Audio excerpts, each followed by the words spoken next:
Fayose is one of the most characters I've ever seen in my life. And let me tell you a small story about him. Because when a man forgets the source, where any river that forgets the source will dry. And that is the case of Ayo Fayose. Fayose was never Obasanjo's candidate. It was SK Babalola. It was a story I know very well. But one thing led to that, the chief body judge and all of them prevailed on Obasanjo to accept this young man. So the point I'm trying to make is that everybody that has helped Fayose, he has been ungrateful to them.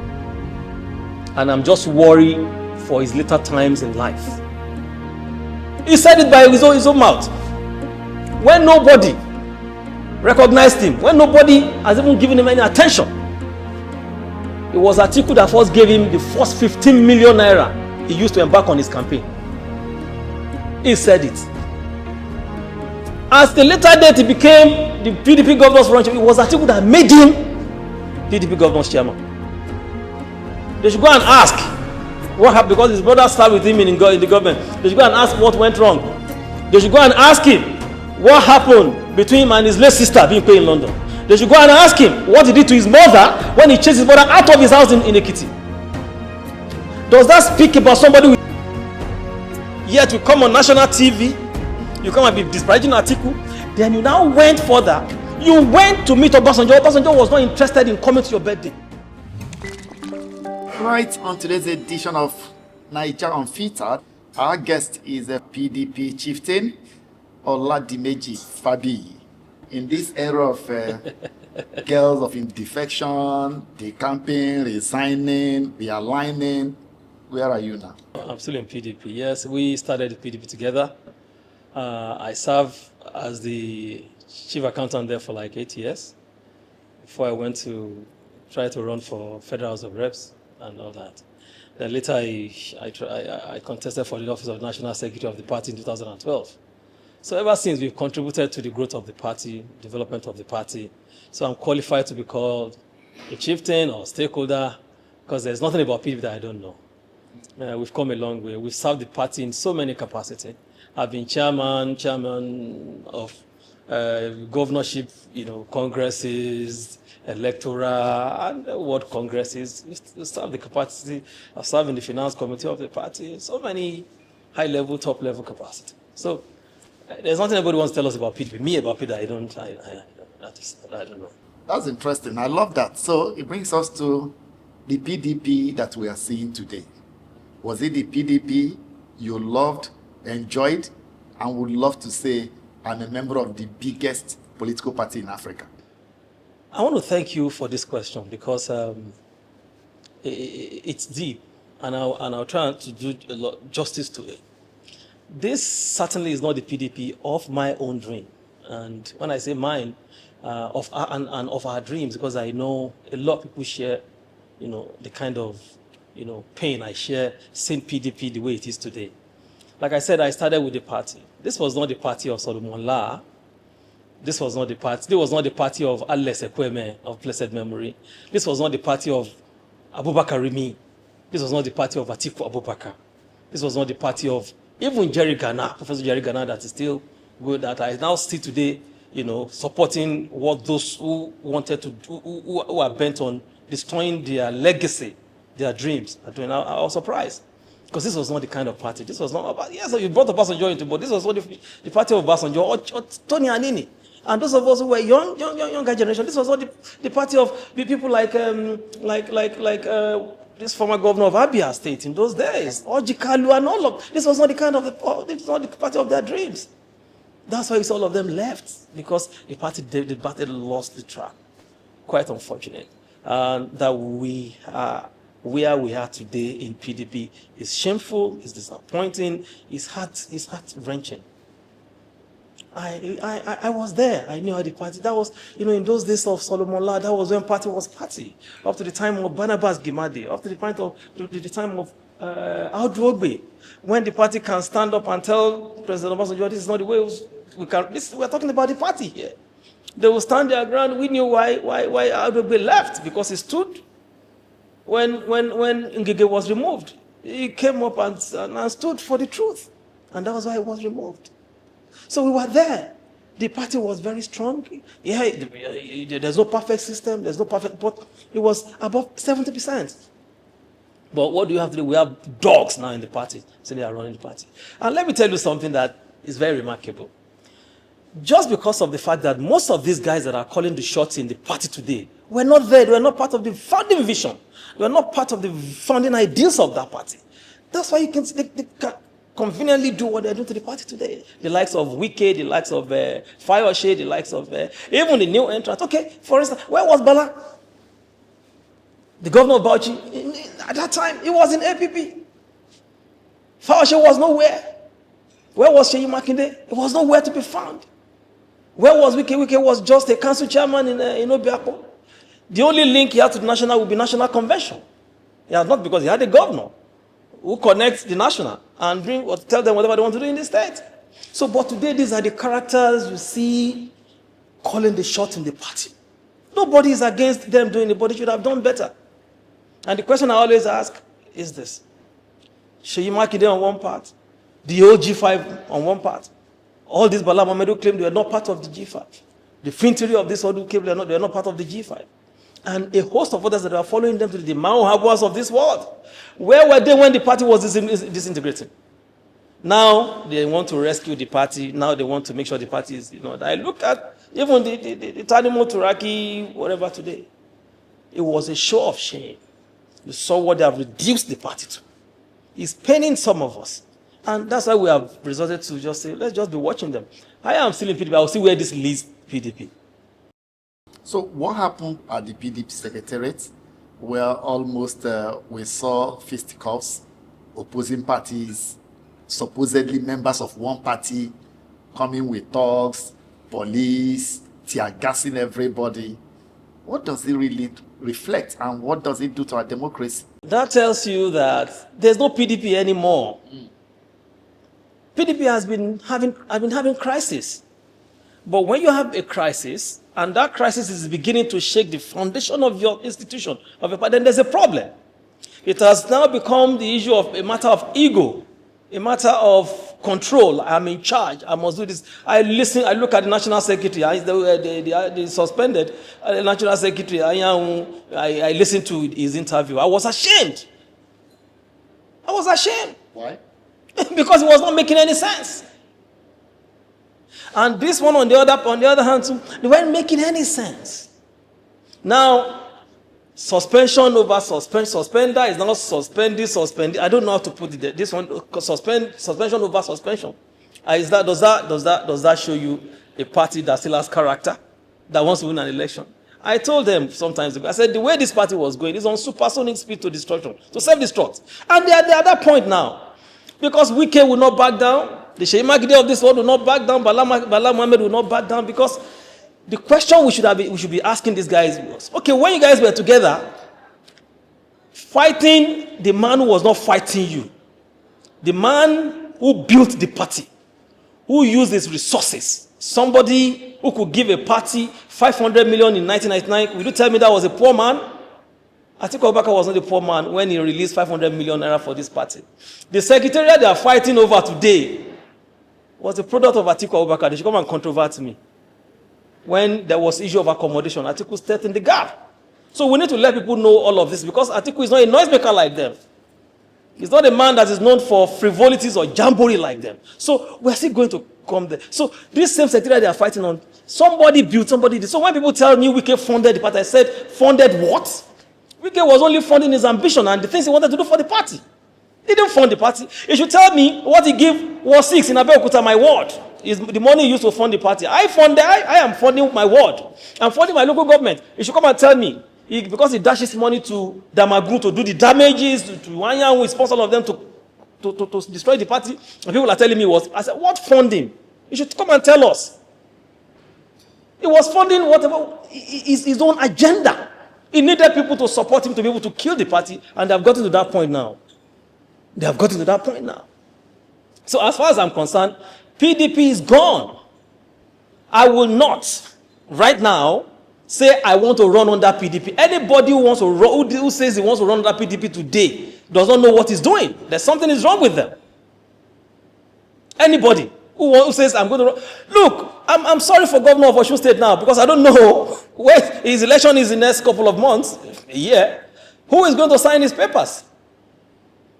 Who is going to do it? I'm sorry for him. He's in a quagmire. And a lot of people are still going to be there. You want to run for House of Representatives or Senate, and you still want to go and pick PDP form, then you don't know what is wrong with you. I'm a PDP member, but I cannot contest under PDP with the way it is now. Forget all these shenanigans. How many of these people can win election in their local government that are now claiming to be leaders, to be this and that? Today, I stand to be challenged. They should come and face me. As far as I'm concerned, I'm a member of PDP, and I'm still saying it, but PDP is gone. And I told somebody yesterday at the airport, a member of House of Reps, I said we should have kept PDP together. I said, when Atiku Abubakar in 2020, immediately after we lost the election, regardless, the man, I don't know the kind of blood that is in that man.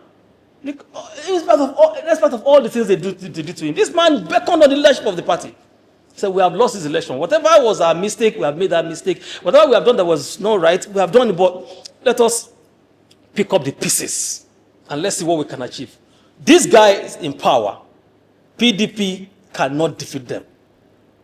So what we need to do, to Damagun, to NOS, to all these people, this NWC that brought this party to where we are today. And he told them, PDP is the biggest opposition. And we have a duty to provide leadership for all the other opposition parties. So that let's have a repeat of 2014. How did APC come into power?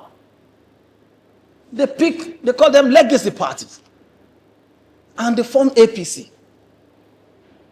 And we see where they are today. That is the only way we can defeat these people. It's not easy to defeat a ruling party. Atiku told them, they all left. The following day, Debo Ologungba was on air. We're not doing any coalition. We're not doing any merger. We're not doing anything. I don't know what they want to do now, because I laughed when I saw Turaki saying we are open to coalition. A little bit too late. It's a deja vu for PDP as we speak today. I don't know what is going to happen tomorrow. This is not the party that can start. Because what is in a brand that is no more productive, that has not started to win an election?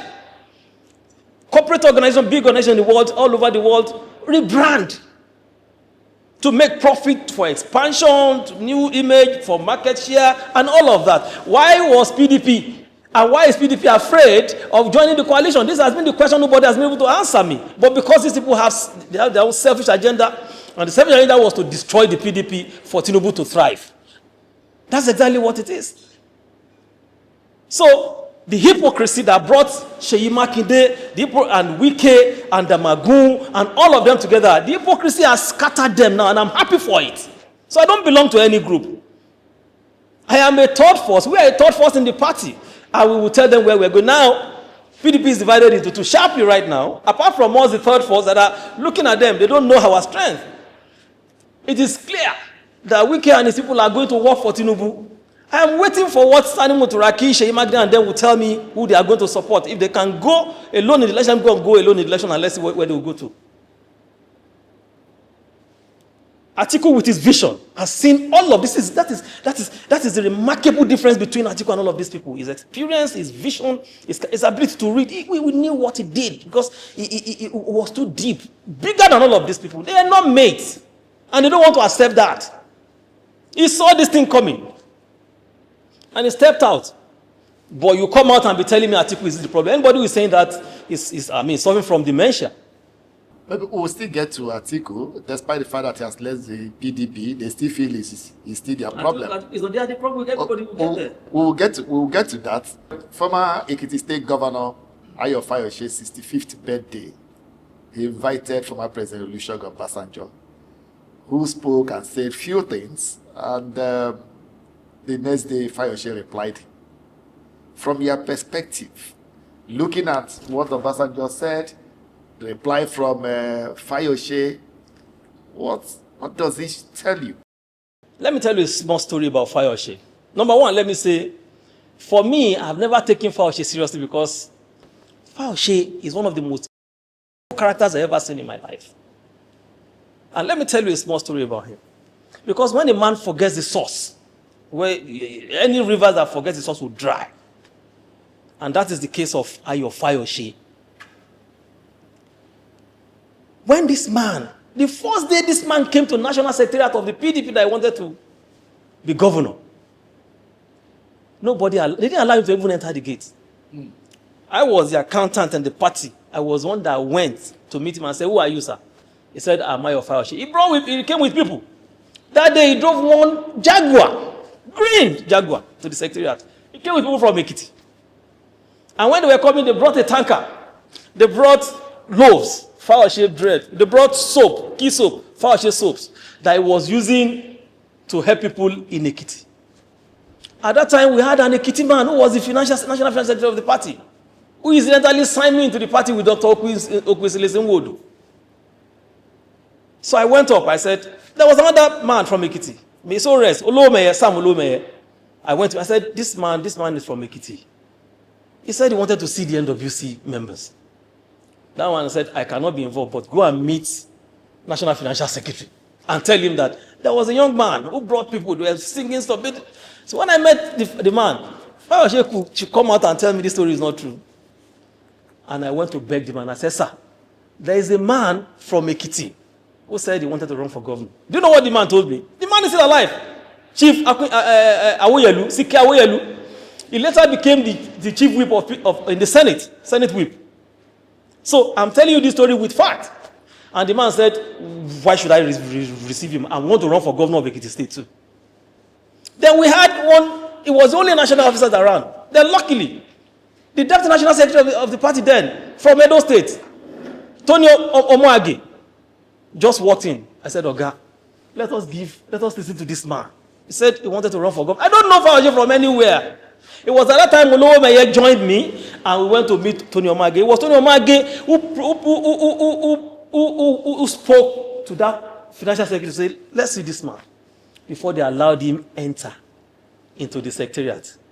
And he said he had a vision that he was going to be governor of Ekiti State, that his wife is highly spiritual. And they said that they convinced that he was going to be governor of Ekiti State. So that day, they prayed, they talked, and look at how God works. It was this Fayose that later procured the form for the financial secretary, not financial secretary then, to go to Senate, and he went to become the Senate whip. Look at how it works. So you that God, you enjoy the benevolence of God to that point. Then eventually you listen to Obasanjo. Fayose was never Obasanjo's candidate. It was SK Babalola. It was a story I know very well. But one thing led to that the chief bode judge and all of them prevailed on Obasanjo to accept this young man. So the point I'm trying to make is that everybody that has helped Fayose, he has been ungrateful to them. And I'm just worried for his later times in life. Let me tell you another story. He said it by his own mouth. When nobody recognized him, when nobody has even given him any attention, it was Atiku that first gave him the first 15 million naira he used to embark on his campaign. He said it. As the later date he became the PDP governor's ranch, it was Atiku that made him PDP governor's chairman. So that same Atiku today, you go on national TV and disparage him, posterity will judge him. That's why I said, as far as I know, Fayose is an bunch. No, he's not somebody that's a hard word. He's an bunch. Let him challenge me, sir. You stayed in your party, you work against the candidate of your party for another candidate, or the candidate of another party. He worked against his own candidate. He worked against Professor Eleka. He worked against BCK. He went to collect money from the other party to work against them. Does that show somebody, does that speak about somebody? So stomach infrastructure politics. So these are the kind of persons that people should not take it. And you can see, even up to his family, you can see the way his brother was always hitting back to back. They should go and ask what happened, because his brother started with him in the government. They should go and ask what went wrong. They should go and ask him what happened between him and his late sister being paid in London. They should go and ask him what he did to his mother when he chased his mother out of his house in Ekiti. Does that speak about somebody who is... Yet you come on national TV, you come and be disparaging Atiku, then you now went further. You went to meet Obasanjo. Obasanjo was not interested in coming to your birthday. You invited Obasanjo to your party. You were so desperate because you wanted a brace, you wanted a big person. Why didn't you go to President Tinubu that is supporting now, that is following now? You needed Obasanjo. You even went because you were so desperate. You even provided money for him to come, to get airplane to come. So then the man came. There was nothing wrong in everything Obasanjo said, because they were facts. And Obasanjo never insulted you. Most of them are public knowledge already. But because of his arrogance, because of his irresponsibility, because of his tainted mind and brain, you came out and you are calling Obasanjo all sorts of names. The man that a retired general, a former president that is well revered all over the world. You, Fayose, who are you? What does it mean calling Obasanjo animal that he belongs to the zoo? I don't know. How would the international community and the Yoruba race look at that? I don't know. In Yoruba land, we don't talk to our elders like that. It shows who he is. It shows who he is. When they say somebody, it captures everything. Anything negative about that person. This guy was a governor when Wike was council chairman. And today, you have turned yourself to an errand boy to Wike because you wanted money. Because you wanted... I don't know what he wanted. He became errand boy. Wike is under 60. You are 65. You were governor when Wike was council chairman. Today, he has become your paymaster. I mean, it speaks volume about who Ayo Fayose is. I have no respect for him. All right, let's move on. The ADC opened their national secretariat yesterday, and incidentally, or coincidentally, or by accident, or by design, it happened to be the office that His Excellency Atiku Abubakar used for his campaign. So, what does that say? Okay, let me start by saying that first I want to thank those who came together and provided a platform like ADC. I think it's as a result of their vision, the vision they have. Because they've seen that the way Nigeria is going, number one, Nigeria is going to slide into a one-party state. Number two, we have a man there who is ready to do whatever he can to make sure that he muzzle everybody and kill opposition. I must thank the former Vice President Atiku Abubakar for this initiative. He started it all because he saw it coming, because of his experience. And I must also thank all of them, from Senator David Mark to Rauf Aregbesola, to even Peter Obi, because he has never said he's not part of them, to Tambuwa, to Lieli Moki, all of them that have come together to form this platform of ADC. However, it is my prayer that they are able to soldier this through and make this platform truly viable for Nigerians to be able to have the kind of leadership, the kind of governance they truly yearn for. The opportunity has presented itself. We have seen where PDP is now. PDP is in ruins, it's in crumbles. I feel sad about it. I feel pain about it. But thank God, all hope is not lost. And that's where ADC comes in. Now to your question. I'm going to answer you in two ways. Number one is the fact that that property is not Atiku's property. Atiku used it for his presidential campaign, 2019 and 2023. So the tenancy as of today there belongs to the ADC. But if you now say because Atiku used that place before, now ADC is using the place, does that mean ADC has already, does it mean that the presidential ticket of ADC is going to Atiku? No, it's not true. Let me tell you one thing. I've sat with some of the leaders of ADC. And in action, in character, in words, I have seen that they are ready to conduct the most transparent primaries at all levels, including the presidential level. They don't have preference for anybody. They just want persons that they will throw up to Nigeria, and Nigerians will accept. Because they want to win. Winnability is a factor. And winnability includes putting forward your best foot. Then the second answer I'm going to say is that when in 1998 PDP was formed, And there was issue of accommodation for PDP. And Atiku brought in 500 million to cater for accommodation and every other sundry expenses. Was it because Atiku wanted to be? Did Atiku become the? Was Atiku the candidate of the PDP? So people should forget. People should just leave this pedestal issue and let us face the real issue. ADC is a better alternative for Nigerians, and I'm going to implore Nigerians: if you know you want to run an election, ADC is a place to go. That is the only sane party in the country as we speak now. Not PDP, not APC. Even if you leave PDP and go to APC, there are people there before now. Are you going to displace them and take? Nobody will give you ticket. Forget it. If they promise you, they're going to just go to. Because APC is a party of one man. It's not a party of collective. And that is the remarkable difference between both the AP. Because that's where Wike wanted to take PDP. So that he calls the shot, whatever he says is the final. So ADC remains an alternative for any sane person who wants to run an election in this country, any same person who wants to have a change of leadership, any same person who wants Nigeria to grow democratically, even in governance. I've not made up my mind where I'm going to go, but certainly I'm going to leave PDP. The way you are marketing yes, them, certainly I'm going to leave, because I see them as a... Because tell me the alternative now. I want to run in 2027, but PDP is not an option for me. Not even APC, because they will not even accept me. They won't even trust me. So why should I go there? So to those National Assembly members that are still obnobbing, collect the money, but do what is if you want to remain. Do. PDP is not an option. APC is not an option for you. ADC is. Let's look at the man Atiku before we come to ADC's chances.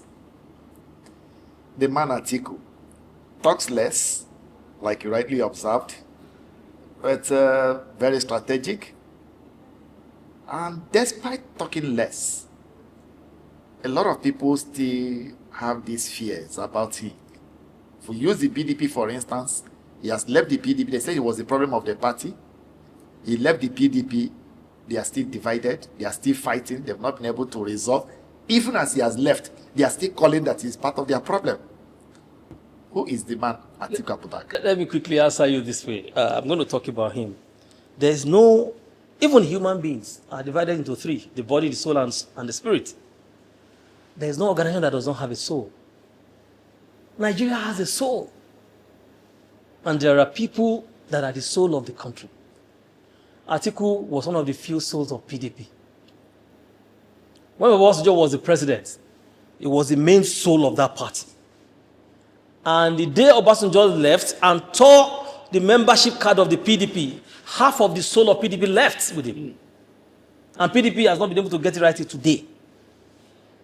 The day Atiku finally resigned from PDP, I told them, I said, the second part of the soul had left. I don't know how true is this. Somebody told me something, a statement credited to Governor Bala Mohammed. He said, he told his colleagues, he said there was a meeting they held in Plateau, and he told them that if we allow Atiku to leave, party will not settle. There's going to be a problem with the PDP. And that's exactly what we're seeing now. But they claim, as they were saying, Atiku was never the problem of the PDP. Atiku built PDP. It was a house he built. So there was no way he could... Those who are saying Atiku was the problem of the PDP has reason for saying it, because they saw him as somebody they cannot push around. And again, the fear of Atiku is the beginning of political wisdom in Nigeria. He talks less. But when he talks, he shakes everywhere. He has demonstrated capacity. He has demonstrated dexterity. And what it takes to say, this is truly a leader. So, for them, they will continue to see Atiku as the problem. Whereas they are the problem. Now that Atiku are left, is Atiku still their problem?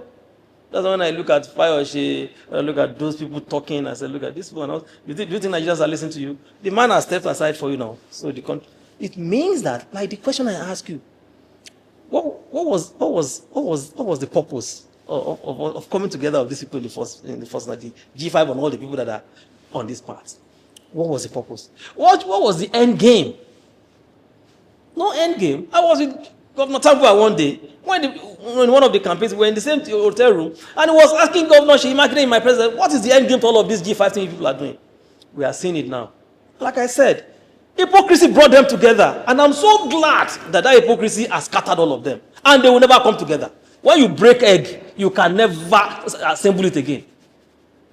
That hypocrisy has brought them to where they are now, and they can never come together. So as far as I know, Atiku remains that political enigma this country, God has given this country. The man with vision, the man with capacity, the man with compassion, the man who believes that, Nigeria cannot continue to be like this and suffer, because he knew what Nigeria did for him. He said, if not for Nigerian government, I wouldn't have had education. And education has brought me to where I am. To whom much is given, much is expected. And he's living that every day. I remember there was an election in this country, a primary election. And some folks went to meet him, that they got an intel that they're going to rig him at that primaries. And he told them, let them rig me by only going to deepen democracy. If it were to be another leader, perhaps he would have armed them with guns, like we saw them do today, and they would have scattered that place. I remember, I went to meet him. I said, sir, they are going to rig you, they are going to do this. Let's get boys. He said, if you do it, I will disown you. Let's deepen democracy. The former chairman of APC, Chief Oyegun, he said a statement to me. He said, if not Atiku, in fact, democracy would have crumbled in this country. Chief Oyegun is alive. So what else do you want this man to do? He came out and said, let us do it this way. He said, no, because of your own selfish interest. So, why will anybody now come out and say Atiku is a problem? The issue of zoning we are talking about, has zoning ever been a problem of PDP? Zoning has never been a problem of PDP. Zoning has never been. So why are you now making it an issue? So, we have now seen their purpose and intention now that zoning was never an issue. When Wike was shouting and zoning, we told them zoning was never an issue. Now everybody has now seen that. Maybe he said he doesn't want PDP to have candidates. Was that issue of zoning now? If it was very serious and it was very intentional with the PDP, the party that made you who you are, that gave you everything, all of them, those who have benefited from the party are the ones that are killing this party today. From chief of staff, from council chairman to chief of staff to governor to minister. And it is that party you want to kill because of one man you don't know from anywhere, but you felt politics is just like that. I'm sorry for this country. I'm sorry for the future of this country. They have never seen anything. All right. Can you recall any interesting encounter or moment about the man Atiku, whether as vice president or in the PDP? So many. Because on so many occasions, he has come to the rescue of the party. So many, even when he was in government. A lot of things were credited to him in terms of economy.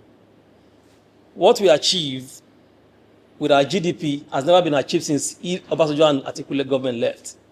We have not. A lot of revolutionary activities that we had, it has never happened that he did. We have never seen it. So that's why I said, in governance, he made his mark. He managed the economy. It's remarkable. Then let me tell you another one. Today, most of these guys are enjoying the sweat, the effort of Atiku at deepening our democracy. Today, no governor can remove his deputy without the court. No president can remove his vice president. Atiku went to court 19 times. He won 19 times, and today those judgments are part of our judicial lexicon today, jurisprudence today. All of these people are enjoying it. What can be more remarkable than that? In addition to that, here is a man that is full of so much compassion. I am happy that God is still keeping him alive till this moment. It's for a purpose. I told him it's for a purpose. Whether you become the president or you don't become a president, it's for a purpose. All right, let's look at the ADC and their candidates. They are, let's say, aspirants, PDP aspirants.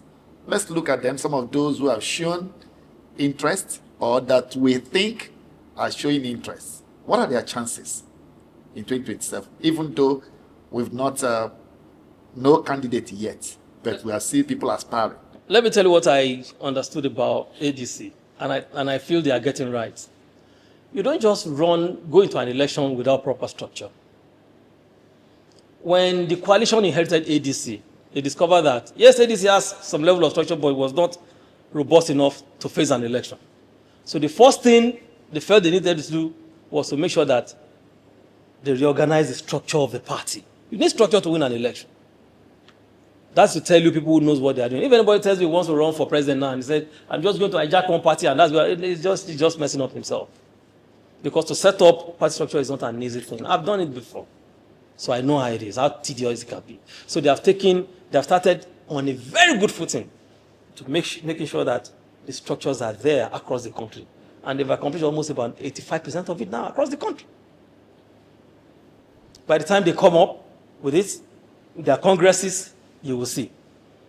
Now, they needed a symbol. They just got an office at National Secretariat where every policy, every action, every directive will be given from. Not from the house of anybody.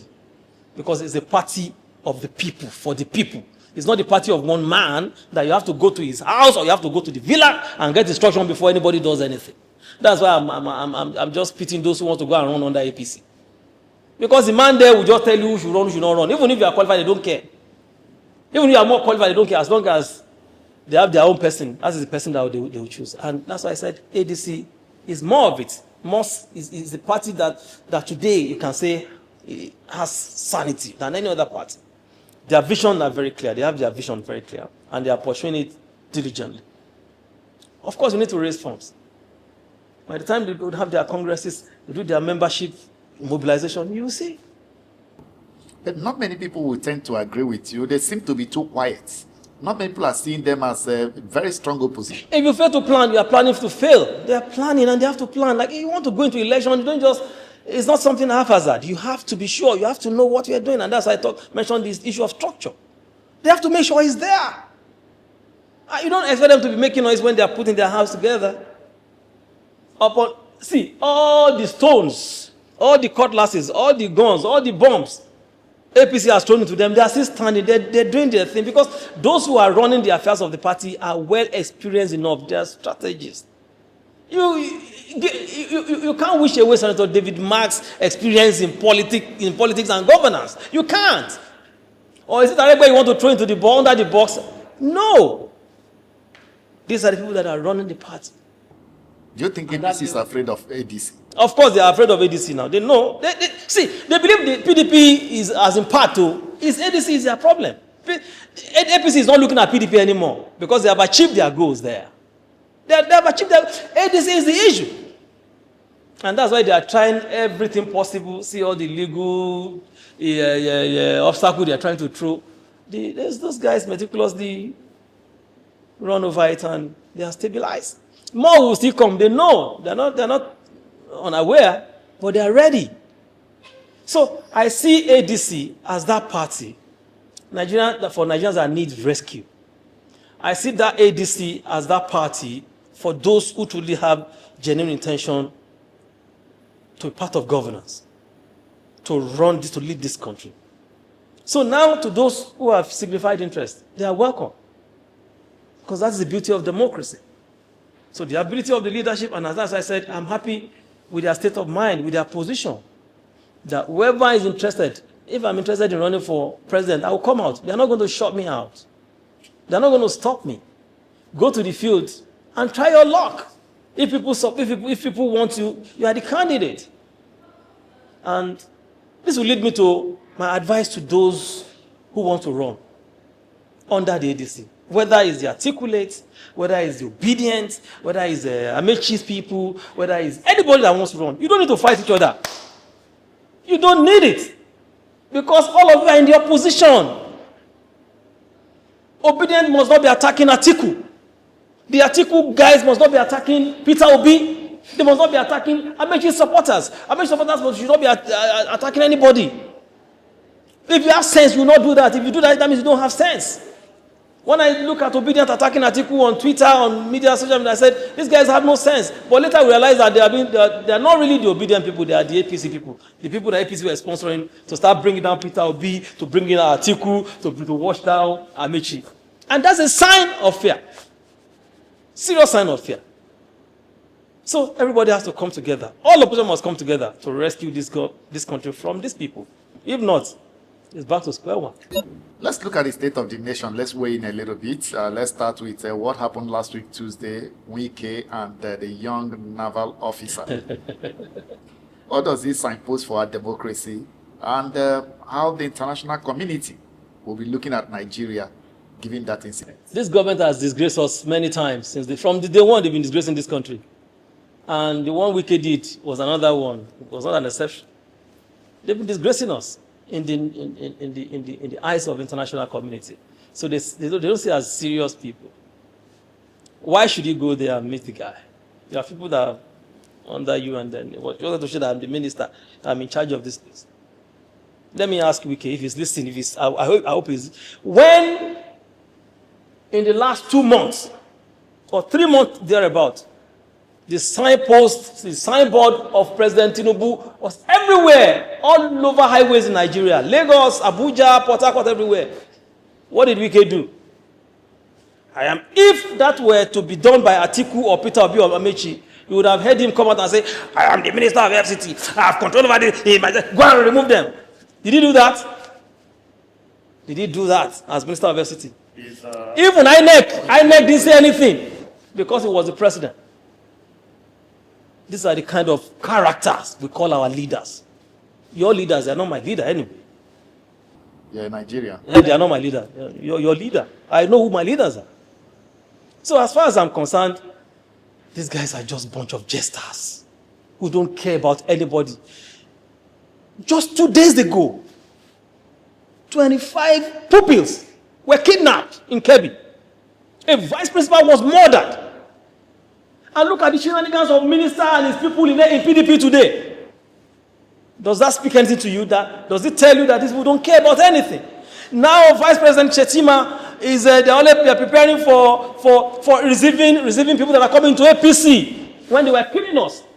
They just killed a general, brigadier general. These guys they don't care about us. I don't know why Nigerians are caring about them. Let me tell you what they want to do. The APC government, you have not seen anything before election. They are going to weaponize poverty to the point that if Nigerians see 1,000, they will see it as 100,000. They will jump at it and do whatever they want. It's left to Nigerians to decide what they want to do. You think they just didn't pay contractors? They didn't pay them because when they are ready to pay them, they are owing you as a contract 100 million. And you have suffered. The bank has been holding you. People, your creditors have been disturbing you. When they pay you 10 million, are you going to use that 10 million to fund any campaign against them? You will not now. That's the game. Nigerians should open their eyes. They don't mean well for this country. And they've had everything planned out. Nigerians must stand up to them. It's their choice if they want to be same of the same. But if they want a true change, like they did in 2014, this is the time to do it. I pity this country, that we have to be where we are now. And my last word on this is going to be to the judiciary. The judiciary has been so complicit in this, and I beat my chest to say it. The judiciary has been a bunch of disappointments. We have good ones among them, but they are infinitesimal to the rotten ones among them. I'm a Nigerian. I'm entitled to my opinion. That's the way I see it. Judiciary have not helped our democracy grow. I told you about Atiku going to court 19 times. Atiku didn't see any judge. He didn't bribe any judge. He didn't go and seek any pledge with any judge. They gave judgments. Where were those judges of those days? Where are they? Do you have those judges now? For even to have your case stated, you have to go and see someone. For hearing. For even to have your case heard, you need to go and see someone. I'm worried. Anybody who's not worried about the state of this country now, something is wrong. We just cannot continue this way. It's appalling. Trump recently redesignated Nigeria a country of particular concern, and there have been all kinds of reactions about, oh, they are killing Muslims, they are killing Christians, and all of that. And some people are asking, should anybody die in Nigeria when we are not at war? And we seem to have seen a seeming frenzy from government, looking as if we are doing something. Do you think, one, that the government has responded in the appropriate language? And of course, in practical terms, have we shown anything that we are doing something to mitigate the allegation? Well, every government will always tell you that they are doing something. They always act as if they are doing something. But let me tell you my own take about all of this. Because I tried to read the CPC policy, and I discovered that it doesn't have anything to do with military. It only has to do with economy. It has to do with sanctions. It has those are the things that it involves, not even military. But we have a government that keeps giving us this impression that we don't care. Where is your power of diplomacy? As we speak today, Nigeria do not have ambassadors across the world who are supposed to be the buffer to talk about our government, to talk about our country. They are the president of Nigeria in their respective countries where they serve. But where are they today? What has been stopping it in the last 2 years? Mr. President should tell us. Who is soliciting? Who is making cases for us? So as far as I'm concerned, I've not seen anything wrong in what Trump did. They may not have used the correct language because there is no genocide in Nigeria. There are killings, and both regions are suffering. They are killing both Muslims. They are killing the Christians. So, but I think I am in alignment with Trump because he has awakened us. He has awakened us that they will bring military. No, it's not going to happen. There are 3 things that you have to consider here. All right. There's this part of intelligence. Nigerian government should engage the American government. Can you give us intelligence? That's number 1. Number 2, you go to the next level, which is the issue of machinery, equipment, gadgets that you can use to fight the war. Have you asked them? They said they don't want to give us. Today, America has the best of. They can capture anybody from his bedroom. You go to them. You don't get arrogant. When you need help, you seek one. That's what Atiku told them. Seek help because you needed help. The third one is having boots on ground. Have we exhausted all these three viable options? No. And I don't know what they're doing. But they'll tell you they're doing it, they're doing something. It's pathetic. And that is what you get when you are not prepared for leadership. You're not prepared for governance. President Tinubu, with all due respect, was just a governor in a state in Nigeria. He doesn't even understand the national government. It's showing every day. It's showing. And it's a pity, it's sad. I'm from Southwest. I had expected that he would do more. He would do something remarkable, something, regardless of the party affiliation. I am not impressed. I am not satisfied. Every day, I get 10 calls, I get messages, people who are in need. How much am I making? How much is my income? And somebody will call you in dear need of support, and you cannot do it. It touches me to the marrow. That's the country. Today, you know how people are calling you for help, for support. Every day, every minute. You see some, you don't want to see it. You get tired. That is the country we are in today. Who are the president's advisors? Who are the thinkers for him? Who are his strategic thinkers? Who are the economic managers? And what's your advice to Nigerians as we look towards 2027? People are losing their loved ones every day to insecurity. Like I said, the economy is being run on the pains of Nigeria. The economy is not working. The economy is not working. And that is why our constitution provides that every 4 years, you take stock of what your leaders have done. If they have met your pass mark, let them continue. But if they have not, through your power of vote, push them out. See, there is no power, there's no voices. I have not seen it that can stop the voices of millions calling for change. Even this rigging they say they want to do, if Nigerians are determined today that they don't want Tinubu, Tinubu will go. His rigging will not do anything. if Nigerians are truly determined. But it's the choice of Nigerians. If they want to, like I said, if they want to remain same or be same, it's their choice. Use your power. Register to vote. Use your power. Go out in your numbers and vote out, whether it's your rep, whether it's your senator, whether it's vote them out and stand by your vote. Protect it. And they can't do anything. It's only when you give them the chance that they do all these things. So Nigerians must wake up.